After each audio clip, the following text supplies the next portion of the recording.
सुनीता हर रोज सुबह 5 बजे उठ जाती थी। सबसे पहले भगवान के सामने दीपक जलाती और पूरे परिवार की सलामती की प्रार्थना करती। फिर बिना समय गंवाए रसोई में चली जाती। बच्चों का टिफिन, पति की चाय, सास ससुर का नाश्ता, सब कुछ समय पर तैयार करती। खुद की चाय कई बार ठंडी हो जाती, लेकिन उसे इसकी आदत पड़ चुकी थी। उसके लिए सबसे बड़ी खुशी यही थी कि घर का हर सदस्य मुस्कुराकर अपने दिन की शुरुआत करे। सुनीता एक निजी कंपनी में नौकरी भी करती थी। सुबह घर का हर काम पूरा करके वह जल्दी जल्दी तैयार होती और बस पकड़ने के लिए दौड़ पड़ती। ऑफिस पहुंचते ही नई जिम्मेदारियां उसका इंतजार करती।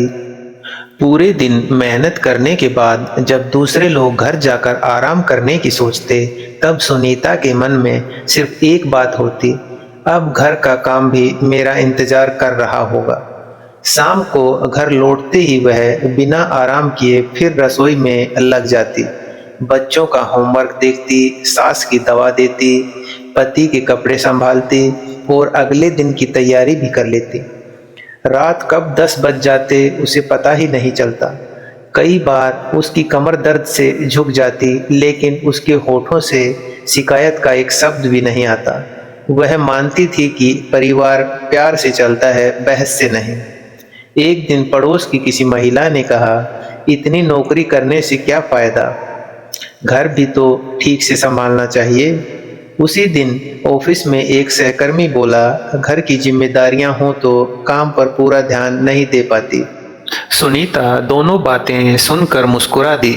उसे समझ आ गया था कि दुनिया चाहे कुछ भी कहे, लोगों को खुश करना कभी आसान नहीं होता। उस रात आईने में खुद को देखा।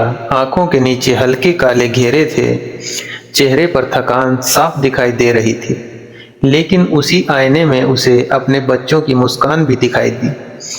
उसने धीरे से खुद से कहा, थक गई हूं लेकिन हार नहीं मानूंगी। यही सोच उसे हर सुबह फिर से खड़ा कर देती थी।